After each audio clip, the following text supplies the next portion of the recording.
है आपका स्वागत है। मैं विवेक बिंद्रा, मोटिवेशनल स्पीकर। आज एक ऐसे इंसान की बात करूंगा, हो सकता है आपकी आत्मा कांप जाए। एक बात कहूं, वीडियो पूरा देखिएगा अगर हिम्मत है आप में तो, और कोशिश करिएगा कि अंत में रोए भी ना आप। इनका नाम है छत्रपति संभाजी महाराज। आपने छत्रपति शिवाजी महाराज का वीडियो देखा था। यह उनके ज्येष्ठ पुत्र 1657 में इनका जन्म हुआ। बचपन से आखिरी तक केवल संघर्ष। 2 साल की उम्र में ही इनकी माता का देहांत हो गया। मां जीजाबाई, जो छत्रपति शिवाजी महाराज की मां थी, यानी कि इनकी दादी, उन्होंने इनको पालन पोषण किया। सोचता हूं कहां से शुरू करूं और कहां लेके जाऊं। अद्भुत बालक जिसके बारे में पूरी दुनिया को पता लगना जरूरी है। 13 साल की उम्र तक 13 भाषाएं सीख चुके थे। 13 साल की उम्र तक संस्कृत के विद्वान पंडित सारी रीजनल भाषाएं, भारत की पुर्तगालियों की भाषा, अंग्रेजों की भाषा, मुगलों की भाषा, साउथ इंडियन लैंग्वेज, सारी डेक्कन भाषा, कई शास्त्र लिख डाले। ध्यान दीजिएगा, शास्त्र पढ़ डाले नहीं बोल रहा। 13 साल की उम्र तक 13 भाषा और कई शास्त्र, बुद्ध भूषण और नक्शिका जैसे वो शास्त्र, और कई शास्त्र जहां पे इन्होंने अपने रायगढ़ के किलों की बात करी, गणपति का बहुत सुंदर गुणगान किया। हॉर्स राइडिंग, आर्मरी, तीरंदाजी और बॉडी बिल्डिंग, इन सब में तो इतने पावरफुल थे। एक्चुअली ना, अगर आप ध्यान से देखो तो ये एक रेयर कॉम्बिनेशन है शस्त्र और शास्त्र दोनों के। जो बच्चा या जो व्यक्ति शास्त्र पढ़ने में बड़ा एक्सपर्ट हो जाता है ना, फिर उससे शस्त्र उठता नहीं, और जो शस्त्र उठा लेता है वो शास्त्र पढ़ने में निपुण नहीं होता। अद्भुत बाल साहित्यकार, जो साहित्य पढ़ता भी था और साहित्य लिखता भी था। हुआ क्या, बुद्धि और बल दोनों बढ़ गया। 60 किलो की तलवार लेके 16 साल की उम्र में पहला युद्ध रामनगर का जीता। छोटा बच्चा होता है ना, उसका मन होता है कि पिता के साथ समय बिताए, पर पिता उस समय मुगलों से लोहा लेने में व्यस्त हो चुके थे। लेकिन एक बार छत्रपति शिवाजी महाराज ने, अभी ये 9 साल के थे संभाजी महाराज, इनको क्या बोले, मेरे साथ चलो, आगरा जा रहा हूं मैं, वहां के मुगल शासक औरंगजेब से मिलने। और घोड़े में बिठा के 1250 किलोमीटर, ध्यान दीजिएगा, घोड़े में 1250 किलोमीटर 9 साल का बच्चा पिता के साथ पीछे बैठ करके पहुंच गया आगरा। आगरा में क्या हुआ ये देख के हैरान हो गया। छोटा सा बच्चा, वहां मुगल सल्तनत के राजा उस समय जापना, क्या किया, इनकी पहले तो बेइज्जती करी, उसके बाद इनको कारागृह में बंदी बना लिया। ये बच्चा घबराता नहीं था, ये करेज इतना था कि वहीं बैठ के सोचने लगा, कैसे निकलूं, कैसे पिता को निकालूं, कैसे निकलूं। पहले तो पिता को बाहर निकाला, कुछ दिनों के बाद खुद भी वहां से गायब हो गया, रायगढ़ पहुंच गया। 10 साल की उम्र में इसको महाराज ऑफ आमेर के पास भेज दिया गया कि कैसे पॉलिटिकल अलायंसेस को और समझ सकें। यही 2 इंसिडेंट इसके लिए बहुत हो गए थे कि कैसे ये समझे, और उसके बाद तैयारी करने लगा। हर सफल शासक के पास कोई ना कोई बुद्धिमान सलाहकार जरूर रहता है। चंद्रगुप्त मौर्य के पास चाणक्य पंडित थे, जिन्होंने धनानंद के सारे साम्राज्य को उखाड़ा था। ठीक इसी प्रकार इन्होंने उज्जैन के कवि कलश, उनको अपना सलाहकार, एडवाइजर, फ्रेंड, फिलोसोफर, गाइड बनाया, जो अपनी कविताओं के माध्यम से इनकी विचारधारा को तैयार किया करते थे। इनकी सोचने की क्षमता, इनके बैरियर्स को खत्म करते थे। वो उनके ऐसे महान इंटेलिजेंट एडवाइजर थे जो हमेशा इनके, कवि कलश को हमेशा अपने साथ रखते थे। पिता भी युद्ध लड़ने में बिजी थे, इन्होंने 19 साल की उम्र से पिता के पीछे से अपने रायगढ़ के किले को संभालना शुरू कर दिया। 23 साल की उम्र में 1681 में पिता छत्रपति शिवाजी महाराज, वीर मराठा, उनका देहांत हुआ। इन्होंने 1 मिनट समय नहीं देर गवाया, तुरंत तैयारी करी।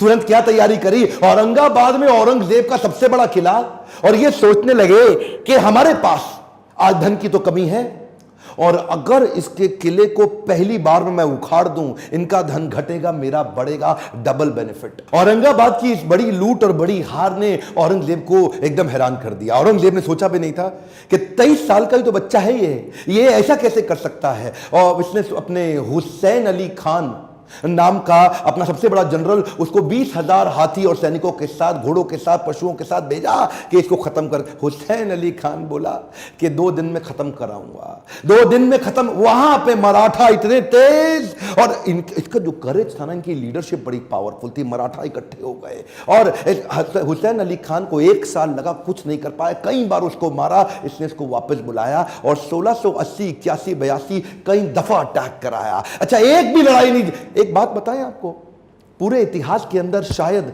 छत्रपति संभाजी महाराज ही अकेला ऐसा योद्धा रहा होगा हमारे देश से जिसने 9 साल के अंदर 120 लड़ाइयां लड़ी लेकिन एक भी नहीं हारा। औरंगजेब सोचा पूरा नॉर्थ तो मैं जीत ही चुका हूं, अब तो केवल डेक्कन बाकी रह गया है। डेक्कन समझते ना, जो उस समय का जो दक्षिण था, अहमदनगर से नीचे लेके जो आज का केरला, कर्नाटका, तमिलनाडु, आंध्रा, हैदराबाद, जितना भी आज पूरा देखते हैं महाराष्ट्र मिला के, वो सोचा कि बस ये डेक्कन जीतना बाकी रह गया है।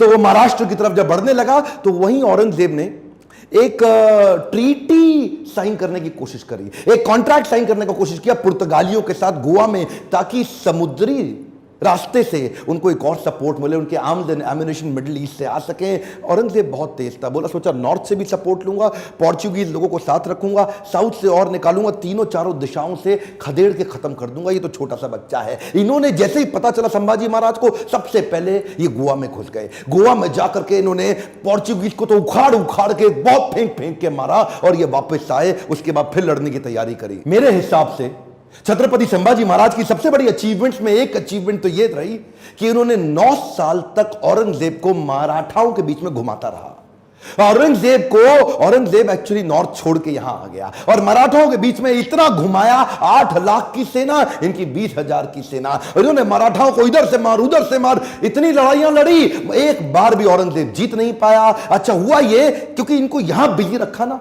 जरा ध्यान दीजिएगा, तो उधर नॉर्थ में डेक्कन में बिजी रख करके उधर नॉर्थ में पंजाब के अंदर, बुंदेलखंड के अंदर, राजस्थान के अंदर स्वदेशी सल्तनतें वापस तैयार होने लगी। उधर 9 साल का गैप मिल गया ना, तो 9 साल के अंदर स्वदेशी ताकतें फिर खड़े होने लगी। हमारे देश के हिंदू राजा वापस आए मुगलों से लड़ने के लिए। ये इसको गोल गोल घुमाते रहे, इतना गोल गोल घुमाया कि पूरे भारत को जीतने का गोल हाथ से छूट गया। गोल गोल घूमा, गोल नहीं पूरा हुआ। औरंगजेब वो कहां रुकने वाला था, उसने नई तरकीबें लगानी शुरू कर दी। नीचे से सिद्दीस को साथ में लिया, मैसूर के राजा को अपने साथ में लाया, पुर्तगालियों को फिर ताकतवर बनाया, चारों तरफ से घेरने की कोशिश करी मराठाओं को। लेकिन ये उम्र से तो छोटे थे, लेकिन उम्र इनके लिए कोई बड़ी बात थी नहीं। ऐसे courageous, confident, powerful in decision making, leadership बड़ी अद्भुत, उम्र से काफी आगे चल रहे थे।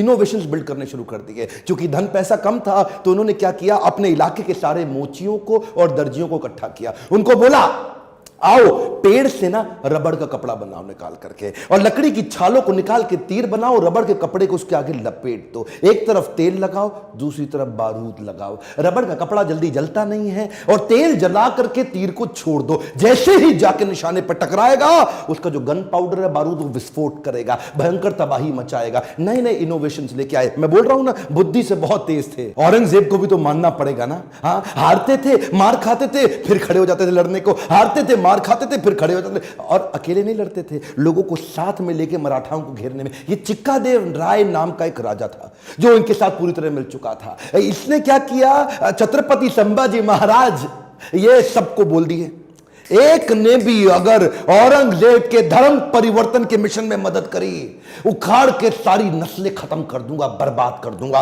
मराठा हूं मैं, अपने देश के लिए काम करता हूं। और वो चिक्कादेव राय के बाद पुर्तगालियों को और सिद्धियों सबको खत्म करते चले गए। सबसे एक बात ना औरंगजेब के समझ में आ गई कि ये जो लड़का है ना, इसको मार नहीं सकते, इसको हरा नहीं सकते। संभाजी राजे भोसले 9 साल तक इनको पीटते रहे, मारते रहे। समझ में आ गया औरंगजेब इसको नहीं हरा सकते, सामने से तो नहीं लड़ सकते, कुछ और क्यों ना करे।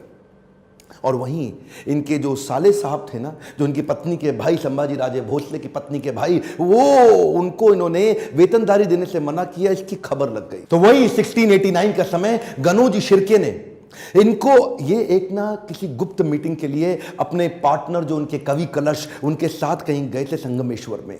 और वहीं गनोजी शिर्के ने इनके एक जनरल को, आर्मी के, औरंगजेब के, उसको बता दिया कि ये गुप्त रास्ते से जाओ, इनको आप खत्म कर दोगे। और वो लेकर के मामूली से 2000 लोगों को लेके पहुंच गया इनको पकड़ने के लिए। 8 लाख लोग तो हरा नहीं पाए, इनको पता था नहीं हरा सकते, 2000 से हारना पड़ा। क्यों? क्योंकि धोखा दिया गया। गनोजी शिर्के बेईमान हो गए, अपना परिवार का इंसान बेईमान हो गया। हाँ, हमें तो गनोजी शिर्के ने लूटा, औरंगजेब में कहां दम था, अपनी कश्ती वहां डूबी जिधर पानी कम था। गनोजी शिर्के ने वो गुप्त रास्ता औरंगजेब के जनरल को बता दिया। ये लेकर के सिपाही सेना वहां जाके पहुंच गए, निहत्ते जाकर के उनको पकड़ लिया, कब्जा लिया, साथ में कवि कलश और इधर छत्रपति संभाजी महाराज। दोनों करते क्या ना करते, 8 लाख लोग मिलकर के नहीं इनसे लड़ सके।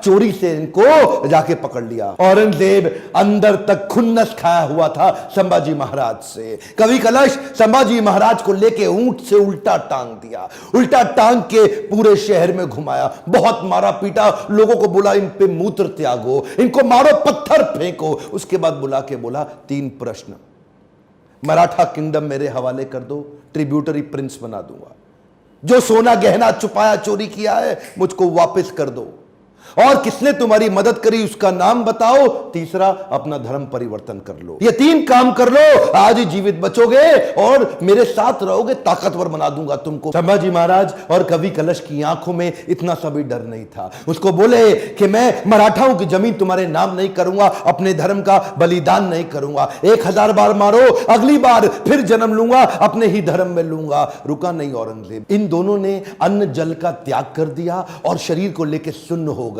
वो उनके नाखून उखाड़ते चले गए, आंखों में मिर्चियां डालते चले गए। उसके बाद जलती सलाखें लेके आंखों में डालते वक्त फिर पूछा, उसको भी डाल दिया। ये बोले नहीं कुछ भी, ये शांत खड़े रहे। पीड़ा बहुत हुई लेकिन ये नहीं बोले हमको छोड़ दो, माफ कर दो। उंगलियां काटनी शुरू करी, पांव की काटी, पांव काटे, हाथ काट दिए, बालों को उखाड़ दिया, वो हाल किया। उसके बाद धीरे धीरे खाल उतारने लगे। हर बार पूछते थे 3 प्रश्न, अपना धन दे दो, जमीन दे दो और धर्म परिवर्तन कर लो। ये सुन खड़े रहे वहां पे। ये दर्दनाक सिलसिला 40 दिन तक चलता रहा। औरंगजेब रोज शाम को आके उनसे पूछता था, बता दो बता दो, और आखिरी में बोला कि मैं तुम्हारे आगे हार मान गया, मेरी 4 संतानें, अगर मेरा एक भी बेटा तेरे जैसा होता ना संभाजी महाराज, पूरे देश को मुगल सल्तनत बना देता, इस देश को, भारतवर्ष को मुगल सल्तनत बना देता। तेरे आगे मैं हार मान गया। काट डालो उसका शरीर, काट डालो उसका शरीर। टुकड़े टुकड़े कर दिए उनके, वाघ नख लेके छोटे छोटे टुकड़े करके उनको बोला नदी के पास फेंक दो। समस्त मुगल राजाओं में औरंगजेब एक अमानवीय, इनह्यूमन राजा था। बहरहाल मौका मिल गया सारे मराठाओं को एक होने का। उन्होंने शरीर के टुकड़े उठाए शंभूजी महाराज के, उनको सिल के उनका अंतिम संस्कार किया। लेकिन अब हर घर महल बन गया, हर औरत सेना में आ गई, हर पत्ता तीर बन गया। देश धर्म पर मिटने वाला शेर शिवा का छावा था, महापराक्रमी परम प्रतापी एक ही शंभू राजा था। सारी मराठा कम्युनिटी एक हो गई और उसके बाद दोबारा युद्ध छेड़ा गया। खत्म हो गया दक्कन का सुल्तान बनने का उसका सपना। कुछ ही साल के अंदर वहीं दक्कन की भूमि में मारा गया, वहीं खत्म हो गया। औरंगजेब देश को नहीं जीत पाया। गर्व है मुझे कि मैंने जन्म लिया ऐसे देश में जहां वीर मराठा संभाजी महाराज का जन्म हुआ, पर दुख है मुझे कि देश आज ऐसे वीरों को भूलता चला जा रहा है। आज मेरी, आपकी, हर मराठा की और पूरे देश की जिम्मेदारी है कि इनकी कहानी पूरे देश को पता लगनी चाहिए। इस वीडियो को आग की तरह पूरे देश में फैला दो, बंद मत कर देना। इस वीडियो को शेयर किए बिना लाइक करिए। अगर आपको थोड़ा भी अच्छा लगा कमेंट में मेरे को फीडबैक दीजिए, और किसका वीडियो आप देखना चाहते हैं। मेरे साथ जुड़े रहने के लिए चैनल को सब्सक्राइब करके हर बार इस तरह के वीडियो देखने के लिए दिल से आप सब